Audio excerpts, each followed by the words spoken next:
உலகத்தின் என்னென்ன ஜெயங்கள் கண்டேன் நான் இந்நாள் வரை, ஆனாலும் ஏனோ நிம்மதி இல்லை, குழப்பம்தான் நிறைகின்றது. ஆனாலும் ஏனோ நிம்மதி இல்லை, குழப்பம்தான் நிறைகின்றது. ஆதாரம் நீதானையா, எனக்கு ஆதாரம் நீதானையா. காலங்கள் மாறும், கவலைகள் தீரும், காரண நீதானையா. காலங்கள் மாறும், கவலைகள் தீரும், காரண நீதானையா. உலகத்தில் எத்தனையோ ஜெயங்கள் நமக்கு வந்திருக்கலாம், ஆனா அது நமக்கு நிறைவா இருந்ததில்லை. அந்த ஜெயத்தினால நமக்கு முழு சந்தோஷம் வந்ததில்லை. ஆனாலும் ஏதோ ஒரு கவலை நம்மை ஆட்கொண்டு இருக்கிறது,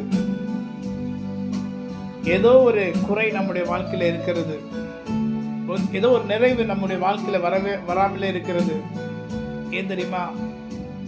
ஆண்டவராகிய கர்த்தரை நமக்கு ஆதாரமாய் முழுமையாக எடுத்துக்கொள்ளல.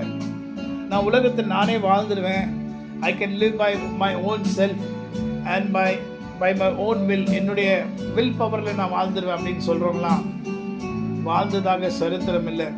ஒருவேளை சில பேர் கொஞ்ச நாட்கள் எப்படியாவது வாழ்ந்துருப்பாங்க, ஆனால் அது ஆண்டுடைய கிருபையினால தான்.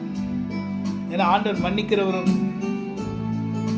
எப்பொழுதும் நம்மை மன்னித்து நம்மை நடத்துகிறவருமா இருக்கு. நம்ம பேசுகிற வார்த்தைக்கு ஏற்றபடி அவர் நமக்கு தீங்கை அவர் அனுப்ப மாட்டார். ஏன்னா அவருக்கு தீங்கு அவர் இடத்துல ஒன்றுமே இல்லை. அவர் நமக்கு நன்மை செய்ய தான் காத்துட்டு இருக்காரு. ஹல்லேலூயா. ஸோ இந்த உலகத்தில் எல்லாவற்றையும் நான் ஜெயிச்சிட்டேன் அப்படின்னு சொன்னா கூட நிறைவு வராது. மனசுல ஏதோ ஒரு மனசுல சஞ்சலம் இருக்கும். காலங்கள் மாறும், கவலைகள் தீரும், காரண நீதானையா. ஆதாரம் நீதானையா, எனக்கு ஆதாரம் நீதானையா. காலங்கள் மாறும், கவலைகள் தீரும், காரண நீதானையா. ஆமென். God bless you. Amen.